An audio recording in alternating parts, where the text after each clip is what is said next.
Whoop. Alrighty. Hello, Yellow, and Mellow. It's time for more art streaming. Ah. And also time for more water, always. Hello, thank you for coming to the stream. I hope that you are doing well.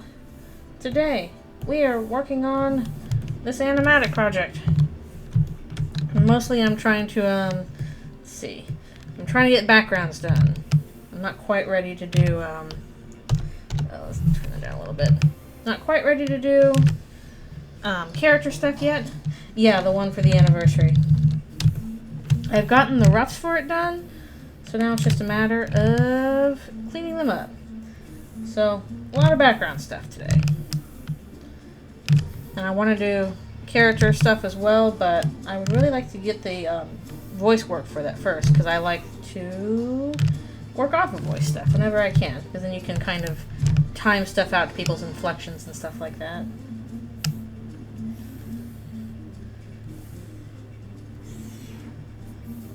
Sound effects too. Not to figure out music. So much stuff to figure out. Ah!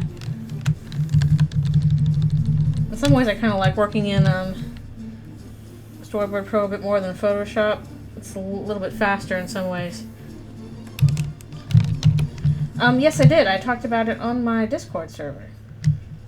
I don't know if they're still looking for, because I know I had some people that, we're going to do some voices and sound, but they might still be looking for a Susie voice. So, actually, how far over is this? We might need to do that stuff over there, just in case. So they might still need a Susie voice. I'll have to check in about that. Hello, thank you for coming to the stream. Yes, it's animatic stuff. Not as much actual storyboarding today. Today I'm working on doing cleanups for the backgrounds. Random background character number 6. We do need some of those, but only for like one single shot, so maybe you can just add a bit of Walla. Do they still call it Walla? I've always still called it Walla. Where basically like they're just kind of making indistinct noise in the background, but it's not really anything you're supposed to be listening to closely. Call that Walla. So I need like one shot of that. Thank you so much for being subscribed. New sub anniversary approaches. Oh, thank you. My summer is off to an okay start. I wish I could wash my hair, mostly because I had to go on Friday to get a little minor surgery in my shoulder. And then the doctor was like, you can't take out the stitches for it until later, or I can't take the bandage off for it. And so I can't wash my hair. Okay, I can always poke you in the server later about doing a little bit of extra Walla. There's just like one shot, like, towards the beginning here. I have this background already done, where it's like, you know, all the kids are leaving. The kids run out. So they're going to be making usual, we're leaving kids noises. And I was doing this on the wrong layer. That's okay. Easy to transfer to the correct one. Well, I at least got the stupid thing taken out, so that's good. But it's a little annoying that I did that, and then he's like, yeah, you have to come back in a few days to remove the bandage and don't get it wet. And yeah, we have these stitches in here, and they don't dissolve. You'll have to take them out. So I'm like, oh.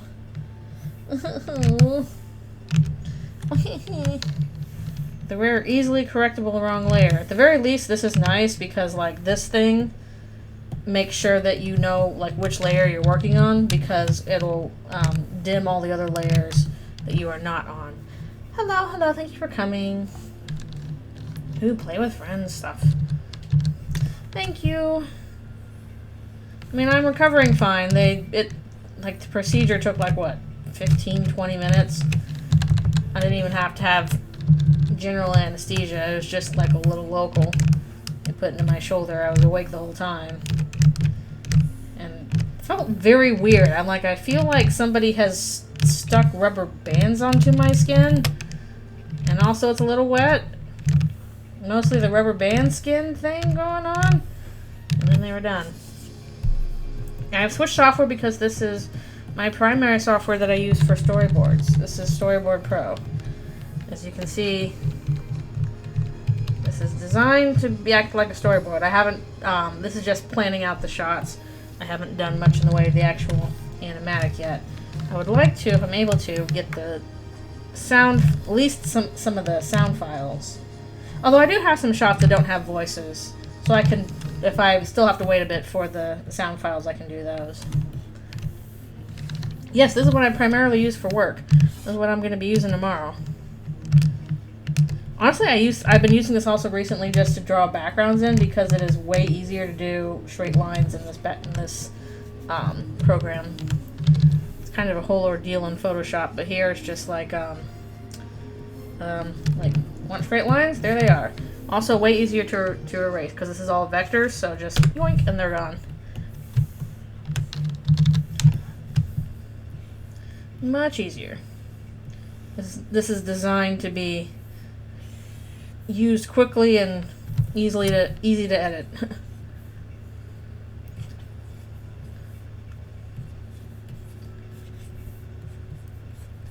And that's what I spend most of my work time doing, is this program. The only problem is, like, all of my zoom in, zoom out hotkeys are different on different programs.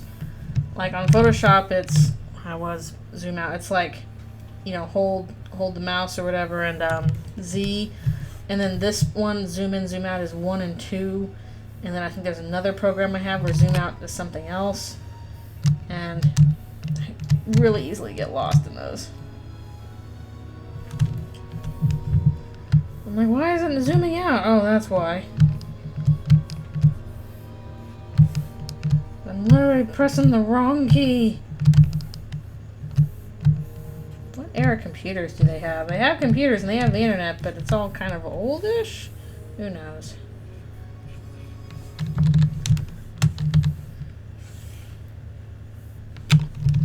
Oh, congrats! Yay! Congrats on finishing your undergrad courses. That's an achievement.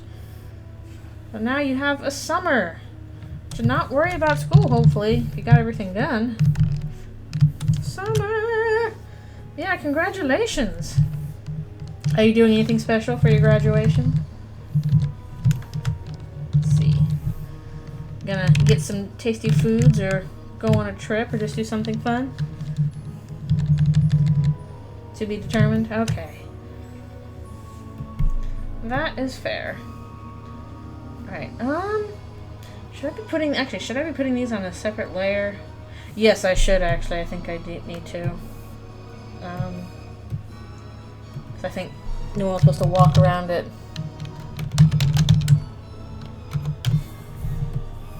That's what I should be doing.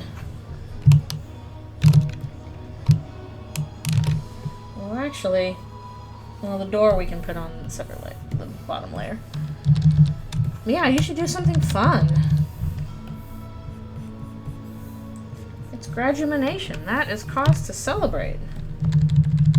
Many, many, many layers. Yeah, this is my default set of layers that I usually use for work, with a few extras thrown in. So, like, you know, here's my sticks. Reference folder, bottom grids, background roughs, backgrounds, a bunch of stuff for characters, FX notes. So there's a bunch of stuff already built into here. And this is a very nice setup because here we have, okay, actually I might need to make, I'll probably need to make Chris and Susie's desks separate things. That's the problem with friggin' classrooms. Ah! Can't believe I set this animatic I had to set this animatic in a classroom. Those are literally the worst things to have to deal with when you're actually storyboarding, because it's like, oh great, here's a bunch of like props you have to work around, and they all look kind of stupid in whatever angle you're doing them at. And all the kids are behind desks in front of chairs, and ugh. Pain in the butt. Yeah. Usually this isn't something I might do for an animatic. Like, that's not really something to worry about so much. You just want to make sure your point gets across. But since this isn't, since the animatic itself is like the end point, I want it to look a little nicer than it might normally for work stuff. Then again, for my current show, we don't even technically do cleans for it. We just kind of, you know, spruce up the roughs a little bit, and then that's considered appropriate. Whereas this one I'll actually clean up. I would show you the difference between this and my work, but I ain't gonna break my NDA for you. Sorry. I want to keep my job because I like my job. It is really unclear from the sprites if there's windows behind them, but I think there are because, like, there's, you know, window shading in the afternoon. Who knows? Job is good. I like my job. I want to keep my job. So I will not show you stuff from my job. Aside from the fact that this is how my layers are usually laid out. And I love the perspective tools in this program. They are so useful.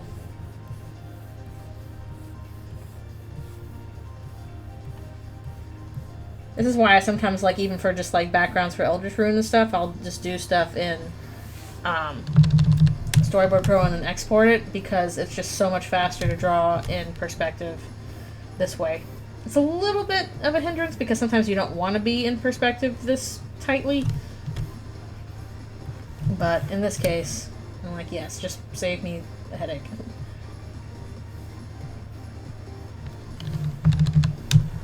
Okay, now your stupid desks. There isn't any camera moves here now. There's no camera moves. Okay. Because sometimes I got camera moves going on, I can't remember where they are. Even though I laid this out.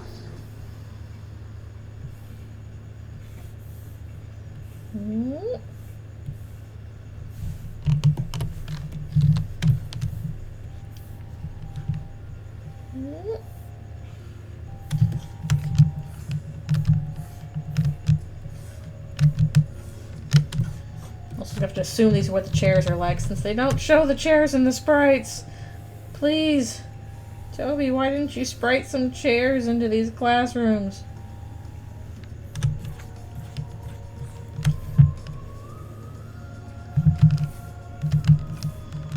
What are they sitting on?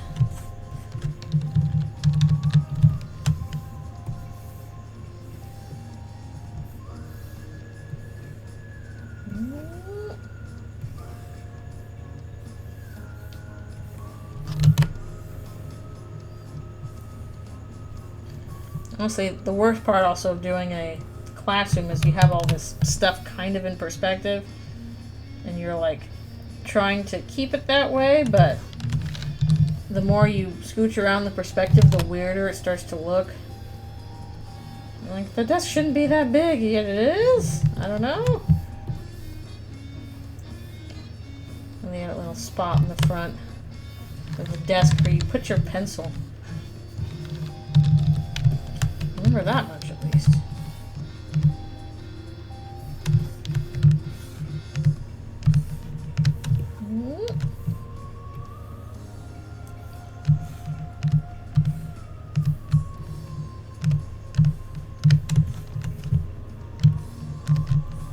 Okay, got little stickly legs, and hope that's close enough.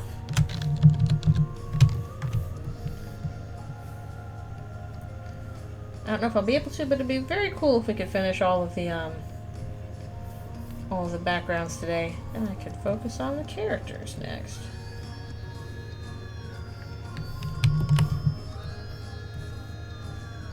And I hope this looks good when it's done.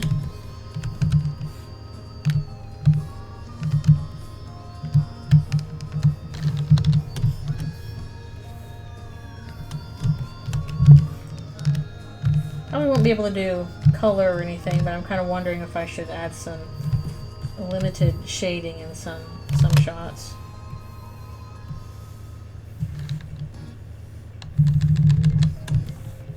Okay, I don't need to worry about those tables. This is something I'm doing for the anniversary of Deltarune coming up. And I'm going to shoot for the Chapter 2 anniversary, which I guess is a little bit after the Undertale one. And if I miss that for whatever reason, there's always the October anniversary. But I'm shooting for the September one. For Chapter 2.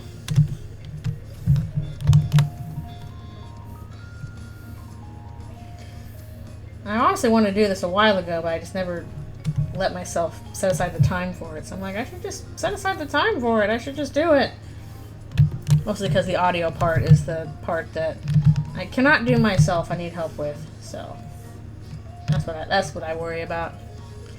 Okay. Oh no, I'm sorry about the panic attack. But Wings of Fire is pretty cool. I read the I think what was the first 5 books for it? Like the first arc for it, basically. And I enjoyed it.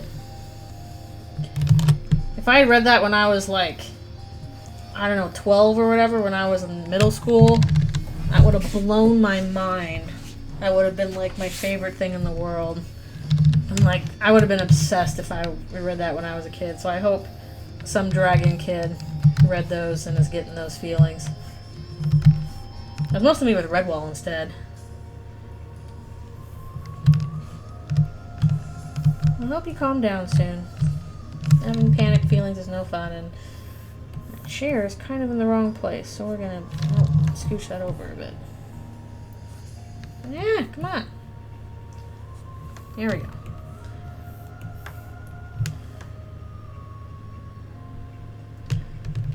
My kid me would have loved all the different kinds of dragons. I would have thought that was the coolest, and they have all their cool dragon lore and stuff. Just bonkers. I would have gone completely bonkers. Nice. Lucky. Again, I did have Redwall, and that was my book obsession when I was a kid. I literally took like the first book, the first Redwall book, and I'm like, I'm just gonna redo this as a comic. I'm just gonna illustrate this as a comic, and I did that. I did the entire book because I've always been like, well, I guess I'm gonna assign myself a ridiculously huge project for no reason. Here I go, and then I'll do it. That was one of my first ridiculously huge projects for no reason. Was I'm gonna redraw the entirety of first Redwall book as a comic. I just want to illustrate it. Pretty much made my own comic adaptation of it. I wonder if I still have that. I'm here somewhere.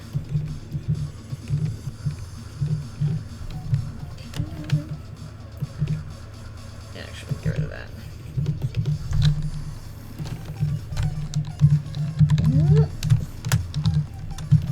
Okay, we'll collapse these. And then we'll do separate one first. First to set it. Might as well make that easier on ourselves.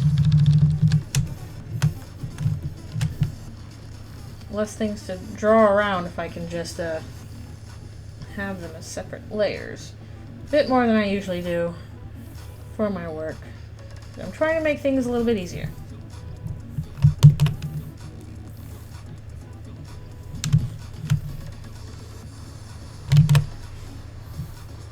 I'm wondering if I would have been, because I read Redwall so much, I'm kind of wondering if I would have been a Warriors kid if I had also been contemporary to that. So it's possible. But definitely Wings of Fire. That would have been like, oh yeah. I would have done so much Wings of Fire fan art if I'd read that when I was 13, 12. You would not have been able to stop me. I pretty much did that anyway, except with my own dragons. Like, these are the plant dragons, and these are the water dragons, and these are the snow dragons. On and on and on. Okay. We'll do fills for these later.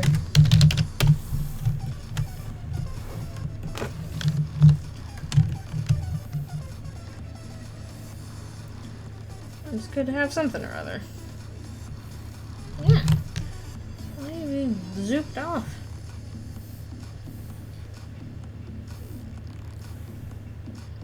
No! Cursed internet! Internet, you need to stop being stupid. And you know that's really hard for you, but you gotta try. I think I need to do like a cookies reset or something on my Firefox. It's been doing some weird things lately. Being a little funky.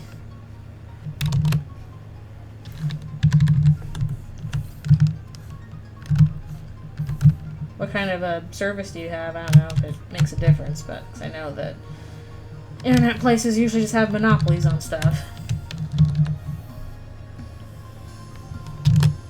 So you're like, what's available? Well, the only thing that is available for me in this area.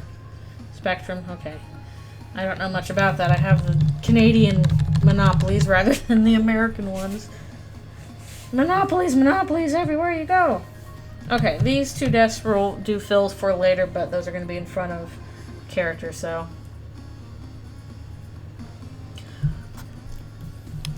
I don't even know what's one of the better monopolies in the US. Is AT&T good? Oh, these are just slightly different. I think I changed the angle on these just a bit. Sniff, sniff. Oligopolies? Ah, that's annoying. Well, the thing is, like, it's not, I guess it's not a monopoly of the entire telecom industry, but in terms of where you're located, you usually only have, like, one, maybe two options. So I guess monopolistic for your area, even if technically speaking, there's a couple different options. Like, nationwide.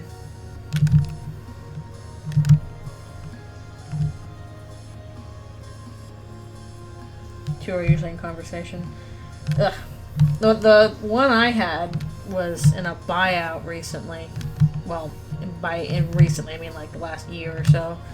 And, so, now it's part of some other company.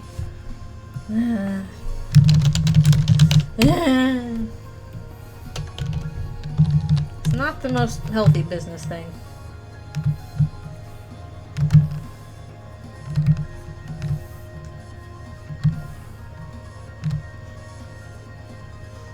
And I guess it's even worse if you're like in California. It's like, well, what are your options for power?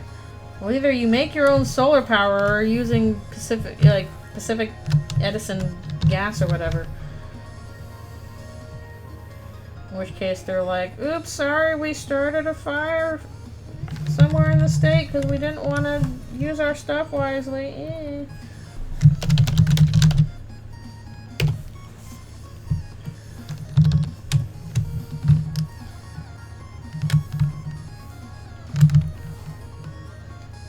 Wish my parents could get some solar, but I'm not sure how that's doable for where they are.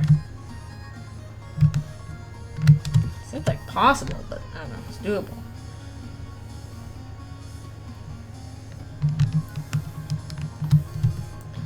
At least where they live, oh shoot, I should probably do the thingies. At least where they are, they have a few fire protections. Well, not necessarily protections, but helpful architectural things regarding fire in place. Mostly because they have to, because otherwise they're in trouble if there's fire. Okay. I have to separate out all these stupid desks. There's people sit in them. Who would have guessed? Oh my god. Also do the little pencil holder part.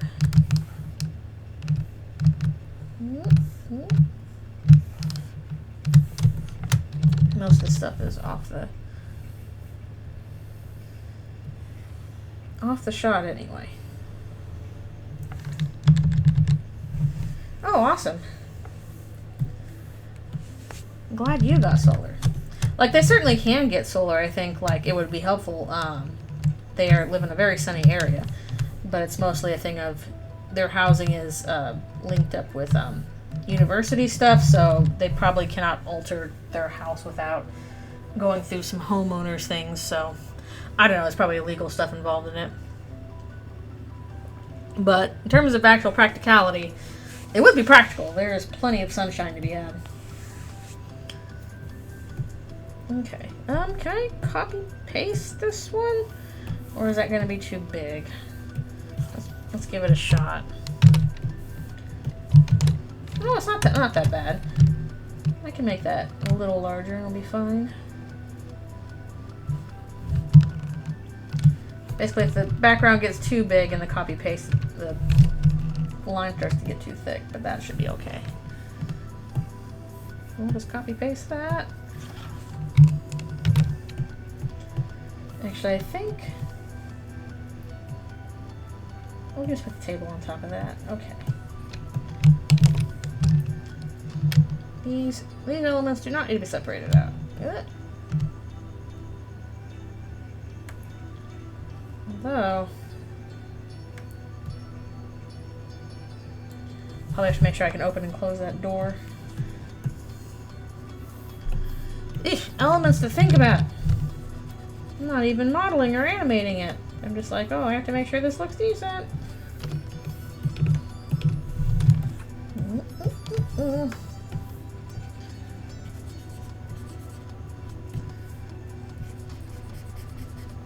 Honestly, probably a little bit of solar wouldn't be bad here, but then again, it might be a little harder. It rains a lot more often here. Or it's cloudy. So you probably could not get as much out of solar. Well, offshore wind farm, though. Get a bunch out of that. Okay. Oop, oop. There we go.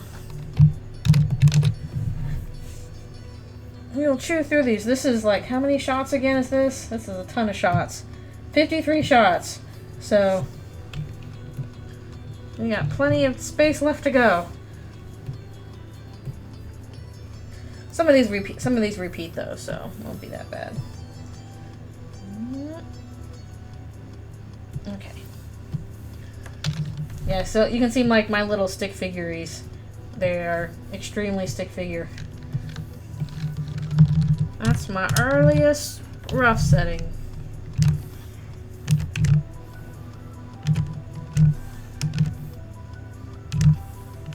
So basically just to figure out where the heck everything is and how the shot's supposed to go.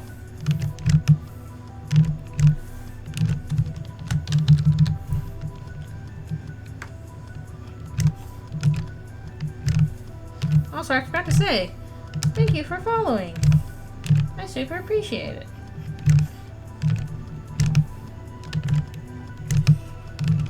I actually remember to hide the crickets in the bathroom this time so they're not making all their cricket noise.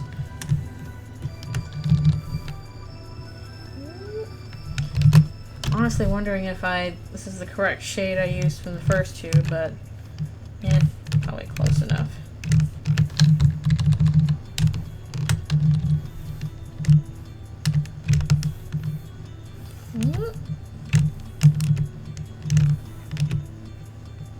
Crickets are nice.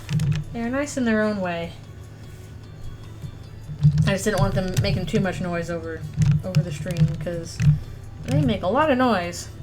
It's to the point now where like I don't even notice it, and it's just kind of like pleasant background noise. But if you're not used to it, it might be like, what the heck is going on with that? When my mom was visiting, she had to keep hiding the crickets in the bathroom because they would keep her up at night. They don't keep me up. I'm fine with them, but I also don't really hear them. Okay, I think we should just copy paste this business. Okay.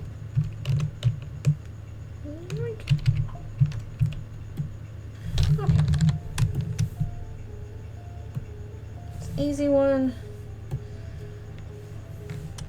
Some of these are easy. I think, though, the glass I probably should put on a separate layer so that Noelle can be behind the glass. In this case. Oh, it's almost time for me to take my stretch break. Time flies when you're drawing backgrounds. I totally forgot to look.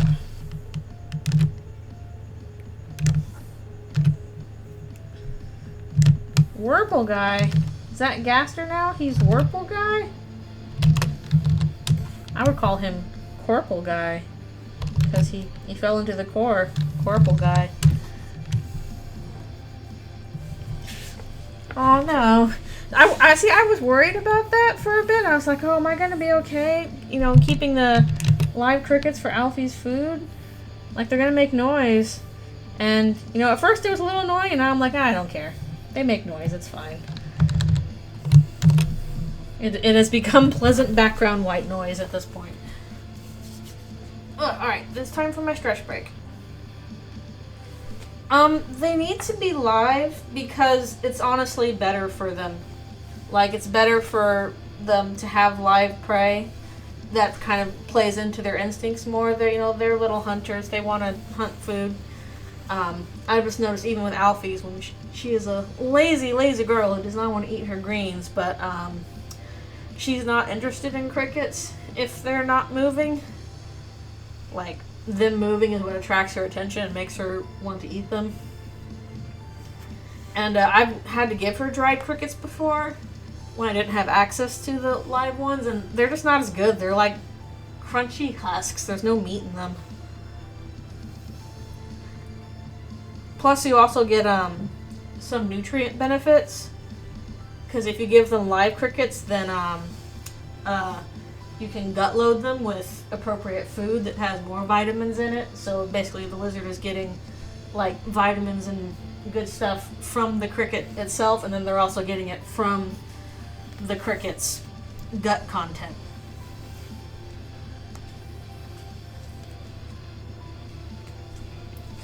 Well, no, like lizards that eat different things. Bearded dragons are omnivores. She's actually supposed to primarily eat greens and then some meats. But like most things, she's picky about her greens, so I have to make sure she'll eat them while she does eat her bugs and worms and likes her fruit. But yeah, they're supposed to eat greens. That's part of her normal diet. It is supposed to be primarily greens, so I try and give her a lot of greens, but you know, it's hard. I should give her some fruit. It's been a while since she's had a little fruit treat. The cricket vitamin pills. I mean, basically, the feed I give them is like, you know, just rich in calcium and vitamin stuff. So the crickets are full up on calcium, vitamin stuff, and then she eats them and she gets the benefits. So it's just better for them to have the live food than the dead ones. All right, I'll be right back for one more stretch.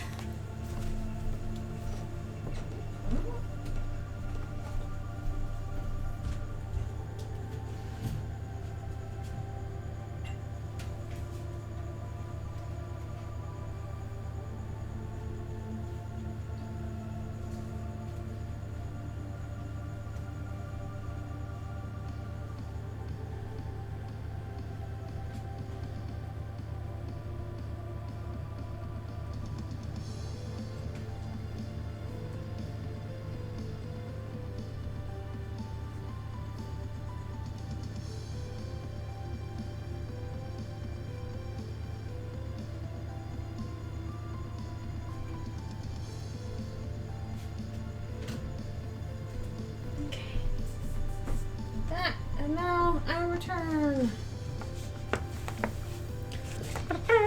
I'm back for more of this. But like even when I have to give her medicine or whatever, it's honestly easier to do that for a lizard than it is like a cat, in my opinion.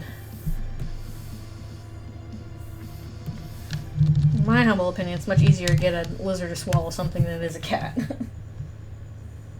Alright, just do like a little bit of that.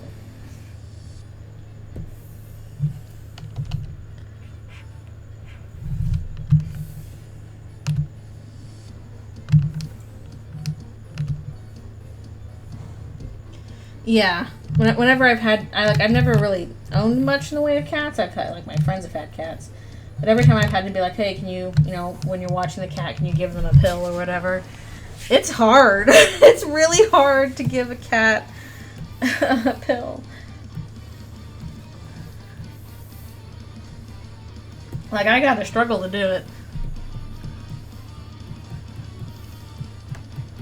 Whereas with a lizard, you kind of just stick a little thing under their gum on the side, and you can kind of pry their mouth open like a little Muppet mouth and squirt a little something in there pretty quick. And there you go. You're giving cats alcohol. Dogs are eat rabbit and cheese. Well, assuming they'll take it. One time, we had a dog we were trying to give medicine for. She was pretty old. It was kind of approaching end of life stuff. And, we tried the put it in a cheese pocket thing, and she somehow figured out how to eat the cheese and spit out the pill. Like, it didn't work. Yep, it didn't work. She would just eat around the pill and spit it out. Oh, it didn't work. Okay. Well, okay, we can do this. Accepted the fate and just eats the pill. I don't know. She was sneaky. She figured out how to get around that. Oh yeah, Beardies are, at least Alfie's. She is so tolerant of being held, being, cuddled or whatever. She'll cuddle up with me sometimes. Just be like, oh, you're just a big old moving warm tree. Okay. So it's pretty easy to get her to eat things if I want her to take a medicine or a food. Okay, that's easier if it's like a powder you can mix in. Yeah, try this. We'll try the Deletus version. Mind games. You versus dog.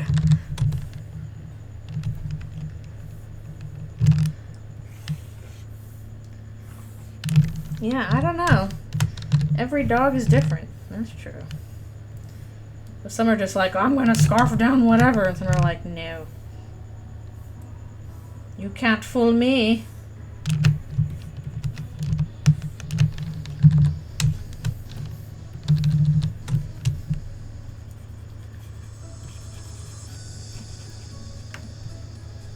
After we had a dog that had severe stomach problems and we had to give her special food all the time, and then she passed suddenly.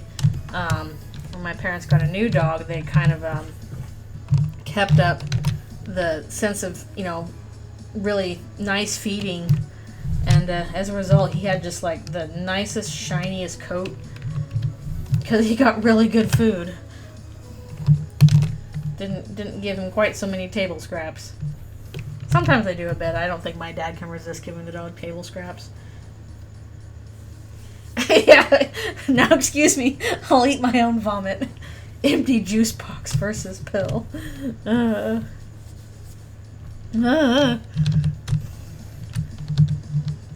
do they eat the things they're not supposed to?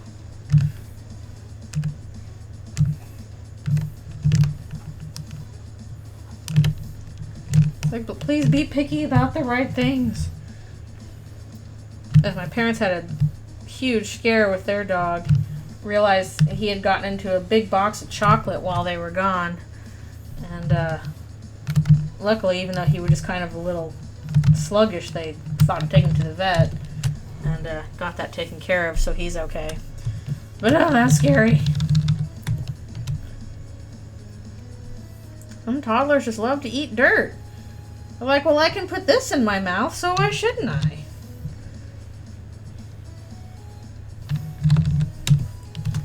I don't know, probably okay to let, your toddler eat a little bit of dirt. For one, now they're learned, bleh, I don't really want to eat dirt after all. That didn't taste great. It also, kind of helps them get a little bit of a edge on building immunity to germs and stuff in dirt. If you sanitize the space too much for them, they more likely to get allergic to something. Just like me, for real, for real. Oh. Toddler, no, you need to eat actual food. Then again, there were some adults who are like, I'm going to eat dirt and clay too. And it's like, you really shouldn't. Like, technically it might not harm you, but it could, because, like, if you don't know where the dirt's coming from, like, heavy metals in that stuff. It's not a very good idea. Could be moss. But we have to perpetuate the cycle of existence. Anyway, I think Susie knocks her chair over, so I better not make that part of the background. Oh, I don't know if that's quite the same kind of eating asphalt.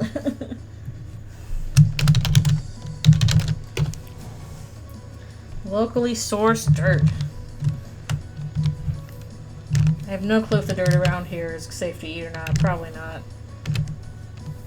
There's probably some kind of runoff or heavy metal or something in it. That'd be something. Actually, maybe it's not too bad for dirt. A lot of trees around here. It's probably cleaning that dirt up a bit. Ouch. That doesn't sound like a very good lunch at all. I would not like a knuckle sandwich. Or an asphalt chaser. Neither of those things sound good. Okay.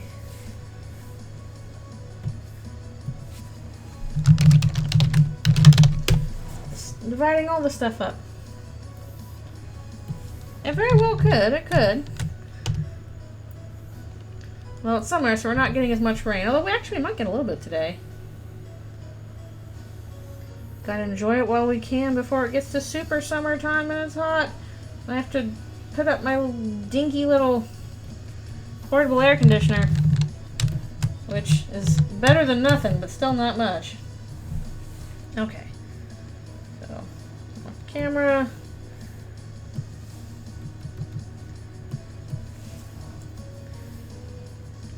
I can't remember. I know I reused some of this stuff, but I can't remember which shots reuse which background, so we'll just have to come across those as we get to them. Skewered chunk of asphalt topper. Ugh.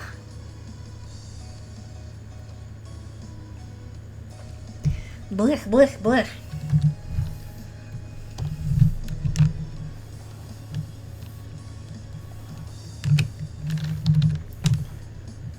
Imagine if the asphalt was hot too. I feel like such a dummy when I was like putting together this backdrop. I'm like, I should put some chalk on the blacktop or near the blackboard. I'm like, wait a minute. This is the school's blackboard thing. Susie is eating all the chalk. That's kind of a plot point. We can't have chalk here. There is none. Susie ate it. That's why there's nothing on this dang chalkboard. Susie will not allow it. Actually, there. Yeah, okay, I do have a guide here.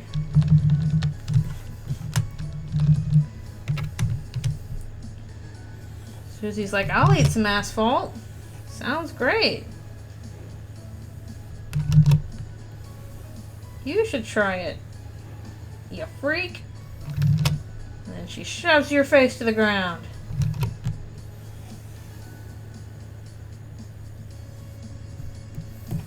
You're like, it tastes good, Susie.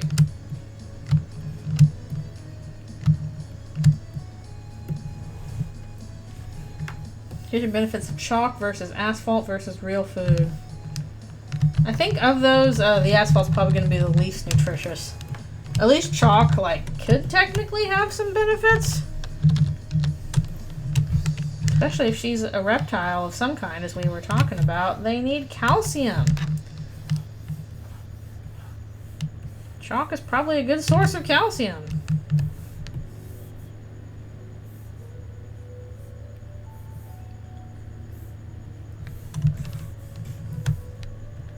Susie needs more food. She just needs to eat it with like a calcium dusting. Obviously a Susie species. I do think that she's actually a dragon. I think it makes the most sense with what they've set up. She's a Dargon. Or alternatively, she's a Yoshi.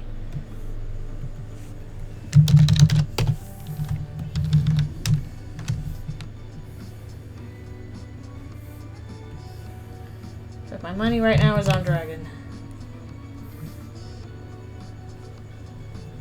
Susie is a Susie. Truzy. That's Truzy.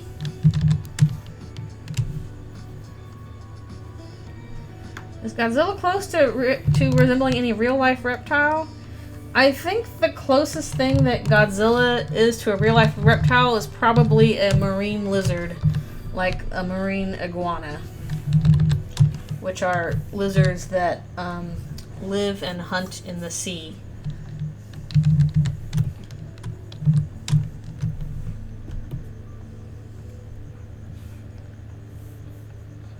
Susie is a miniature Suze.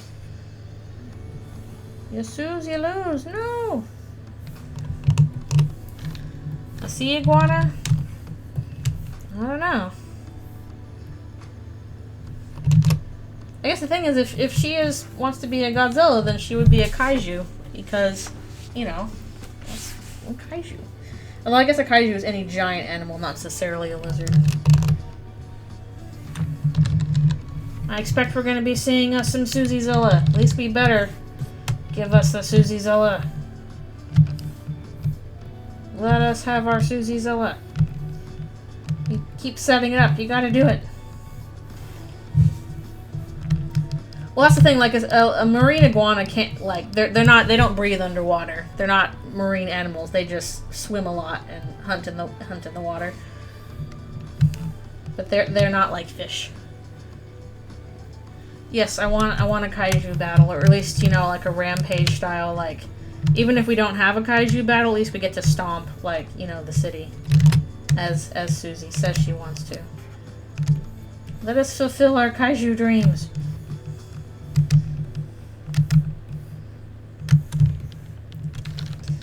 He lives underwater with Shiren. Although, wouldn't it be with, more Onion at this point? Onion Sand? They're the one that live in the water.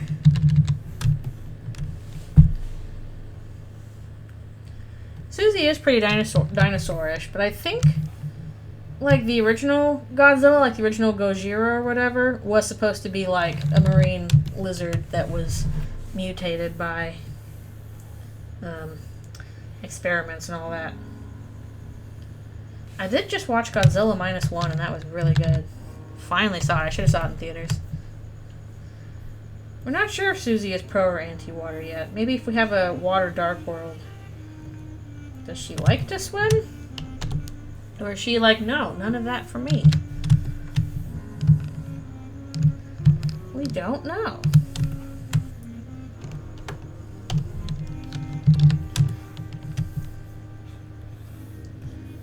We at least know that, I think she's a little weirded out by Onion. Like, Chris, are you just kind of doing this on your off time, just talking to these weirdos in the lake? Yeah, well, we don't know how Susie is around water. If she likes swimming, if she dislikes swimming. I don't think she would be afraid of water, necessarily. But we don't know. She's inflicted by the mermaid curse. She'll turn into Mer Susie. Noelle's like, she's still really hot. Now my mermaid AU is also true. Is also canon. Okay. That should probably be a separate thing, because Susie has to walk behind it. Blech. Actually, I probably should do the desk on a separate layer too.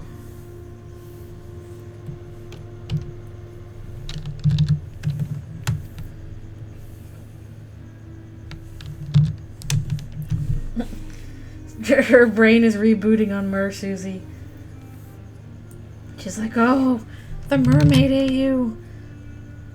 What could be done with that?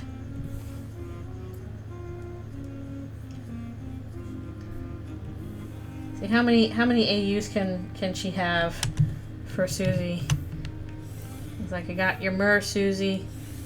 Obviously, you know, her dragon Susie. Gotta have that. Well, usually it has the traditional teen romance is vampire, so you got a vampire Susie. It just absolutely flings her out of the water. I hope that we get to see more of Susie throwing people at stuff. She's very good at it. Let Susie throw things at people. Uh-oh, did I... Where did I put this? Oh, it's on notes, okay. Explains it. I'm like, where did I draw this?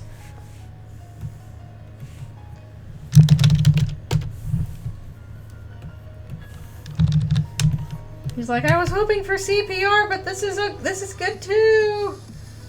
I'm still okay with this.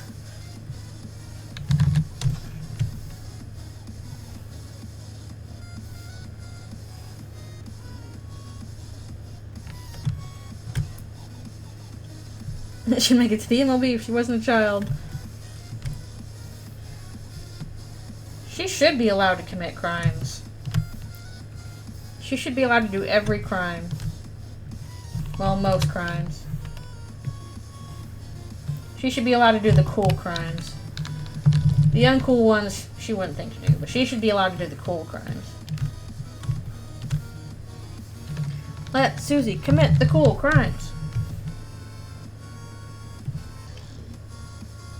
Exactly. He's like, Mom, you have to pardon Susie for the crimes or hold my breath forever. Call that a battering ram. Yeah. Well, she already was throwing him in that one part, wasn't she? Or am I just... I know she throws... Yeah, she throws Ralsei. I think she throws both Chris and Ralsei, so both have been tossed at some point. The power of fluffy rams reignites you. Should be shines within you. Yep. He's like, how can I go to jail for my crimes when my crimes were objectively cool? And they'll be like, that's true, man. I guess you can't go to jail for your crimes. Yeah, Chris is also that good of a lawyer.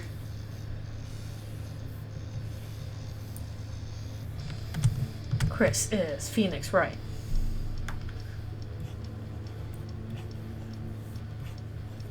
Chris catches on fire. Oh no. Tossing salads. She's like, I'm gonna toss these away because screw salads. Your Honor, my client Susie was simply engaging in tomfoolery. It was simply shenanigans, Your Honor. You cannot reasonably punish her for shenanigans, especially when they are objectively funny.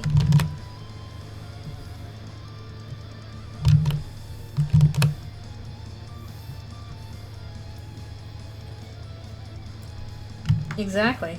I think we all agree that objectively funny crimes should not be punished. I'll tell you what, there are some real life crimes which I'm like, you know what, that's an objectively funny crime. They should not be punished. They should be allowed to get away with that.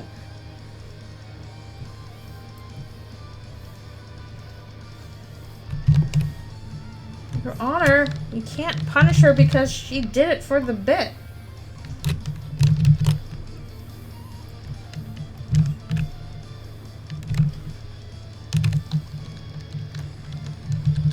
Funny crimes.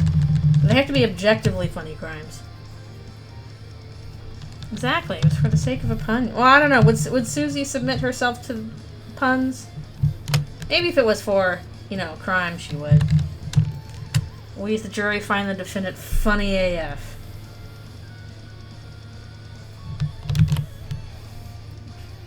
Indeed.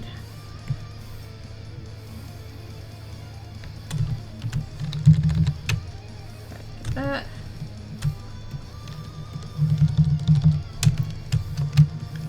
Dude's just like, hell yeah. I'm the coolest. Okay. Here she is, being the coolest. Is that basic Chris zonked out scene? Oh, when am I supposed to do my stretch again? I've got some time. It be a friend. Hello, hello, thank you for coming. We are working away on this animatic. Trying to get all of these backgrounds down. We're on shot 12 out of like 53, I think it was. Which is kind of long for a sequence, but it's not how I usually do stuff with work anyway, so it's fine. Ah.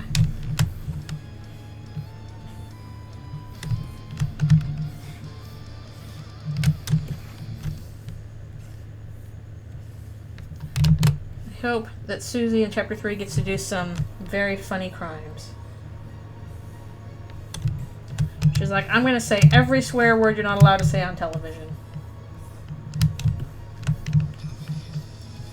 She tries to say the swear words and then she just gets bleeped and she's like, this is so unfair. This is so stupid. Actually, we should probably put this on some later. Chris is leaning against it. Susie commits arson on live TV. She does embody be gay, do crime. True.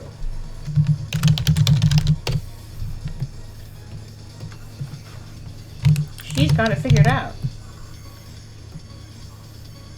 She gets bleeped for like a full minute. There's like one word in it that's not bleeped.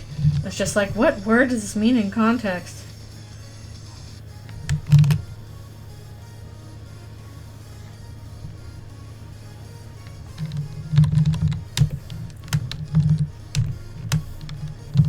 And Susie will get her own Let Susie Say Fuck holiday. Her and Papyrus. They should have it one day after another.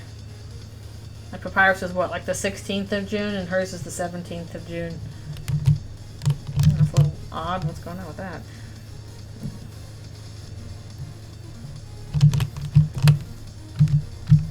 Huh. Oh well, it's off screen anyway.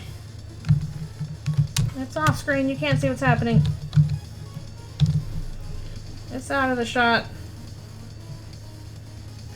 If it's not in the shot, then it doesn't exist. Does Papyrus exist? Supposedly. At least, what we have seen is Sans describe, hey, you should hang out with my brother. Just you and him for reasons. And I don't remember if it was ever mentioned that his Papyrus is his brother, but that's the assumption. We don't know who else it would be if it was not Papyrus. Yeah, this is my little brother, Curls.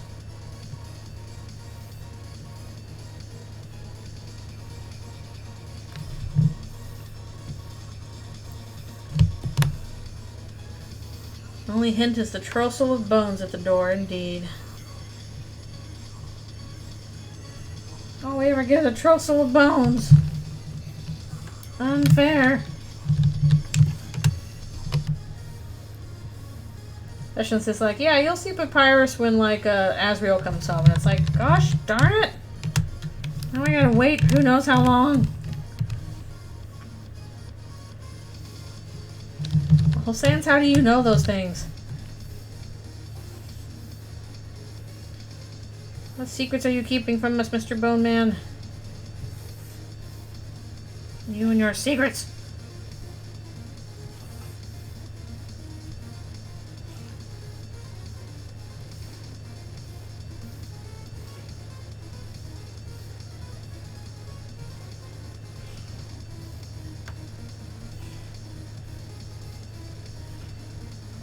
I still think Papyrus being a human guy would be extremely funny.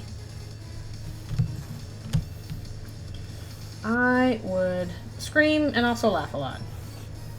Laugh, scream. Let's scream.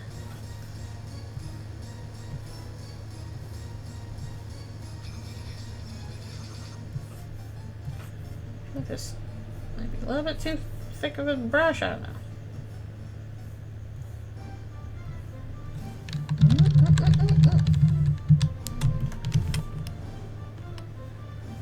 For some reason this remix just reminds me of working on the My Little Pony movie because I put it on repeat once for an action scene.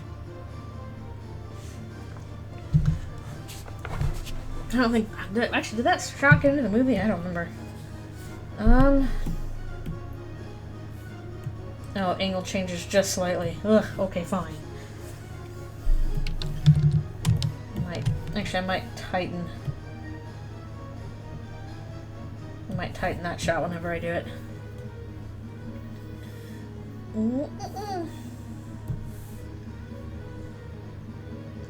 Let's see.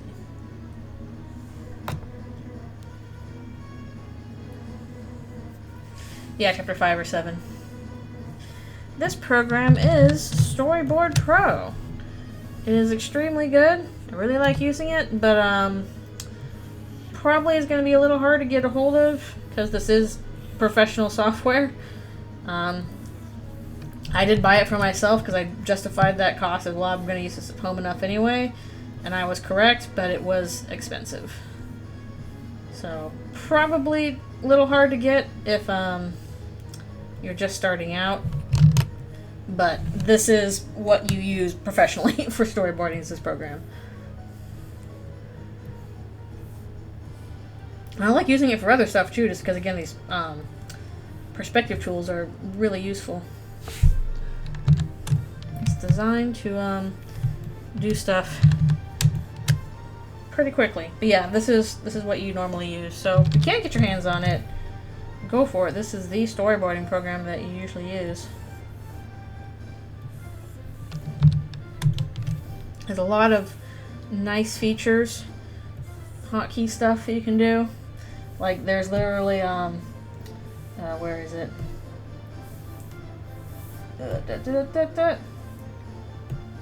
Oh, I probably have to be on a different tool. I'll show that in a little bit. Basically, it's very easy to do a lot of things very quickly with this program, which is good because the whole thing of storyboarding is you are drawing a lot very quickly.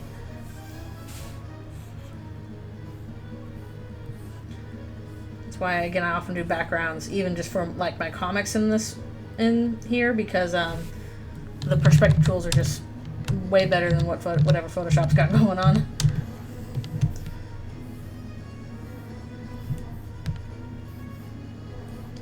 Alright, I'm going to try and figure out what layers we're doing stuff on.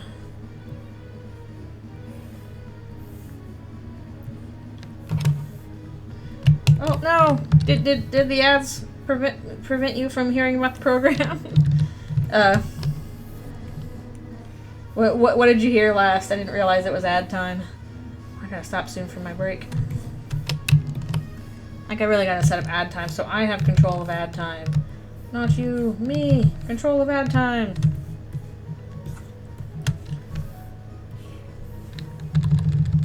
Alright, we need to probably do Chris's desk and all of them on a separate layer. Welcome back. What did you miss? Is there anything you missed about what I was saying about the program? Paper is a tried and true thing to use. Can't go wrong with paper. I was just using that today. Drawing a little something for my waking up drawings. That's pretty fun. This does have a perpetual license. When I got it, they really tried to encourage me to do the subscription license, and I was like, nope, I want the perpetual license. I want the all-in-one thing. And they were like, okay, fine. But just FYI, when I got it, it might be more or less now. When I got the perpetual one-time payment license,